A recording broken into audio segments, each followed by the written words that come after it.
ಇರುಳಲ್ಲಿ ಭಯ ಹುಟ್ಟಿಸುವ ಯಾವುದಕ್ಕೂ, ಹಗಲಲ್ಲಿ ಹಾರಿ ಬರುವ ಬಾಣಕ್ಕೂ, ಕತ್ತಲೆಯಲ್ಲಿ ಸಂಚರಿಸುವ ವಿಪತ್ತಿಗೂ, ಮಧ್ಯಾಹ್ನಕರವಾದ ಕೇಡಿಗೂ ಅಂಜ ಕಾರಣವಿಲ್ಲ ಎಂಬುದಾಗಿ ವಾಕ್ಯ 91ನೇ ಕೀರ್ತನೆ 5-6 ವಚನದಲ್ಲಿ ನಾವು ನೋಡ್ತೀವಿ. ನನಗೆ ಕೇಳ್ತಿರುವಂಥ ದೇವ ಸಭೆ, ಭಯ ಹುಟ್ಟಿಸುವ ಯಾವುದಕ್ಕೂ ನಾವು ಅಂಜ ಕಾರಣವಿಲ್ಲ.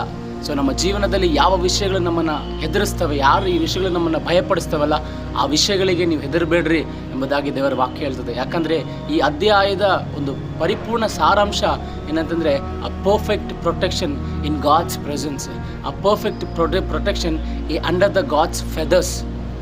ಸೊ ದೇವರ ಆಶ್ರಯದ ಕೆಳಗಡೆ, ದೇವರ ರೆಕ್ಕೆಯ ಕೆಳಗೆ ನಮಗೆ ಪರಿಪೂರ್ಣವಾದ ರಕ್ಷಣೆ ಉಂಟೆಂಬುದಾಗಿ ಈ ಒಂದು 91ನೇ ಕೀರ್ತನೆಯ ಆ ಅಧ್ಯಾಯದ ಸಾರಾಂಶ ಈ ರೀತಿಯಾಗಿ ಹೇಳ್ತದೆ. ನನ್ನನ್ನು ಕೇಳ್ತಿರುವಂಥ ದೇವಸಭೆ, ಪರಾತ್ಪರನ ಮೊರೆ ಹೋಗಿರೋನು ಸರ್ವಶಕ್ತನ ಆಶ್ರಯದಲ್ಲಿ ಸುರಕ್ಷಿತನಾಗಿರ್ತಾನೆ ಎಂಬುದಾಗಿ ವಾಕ್ಯ ಹೇಳ್ತದಲ್ಲ, ಮೊದಲನೇ ವಚನ. ಸೊ ಅದೇ ಪ್ರಕಾರವಾಗಿ ನೀವು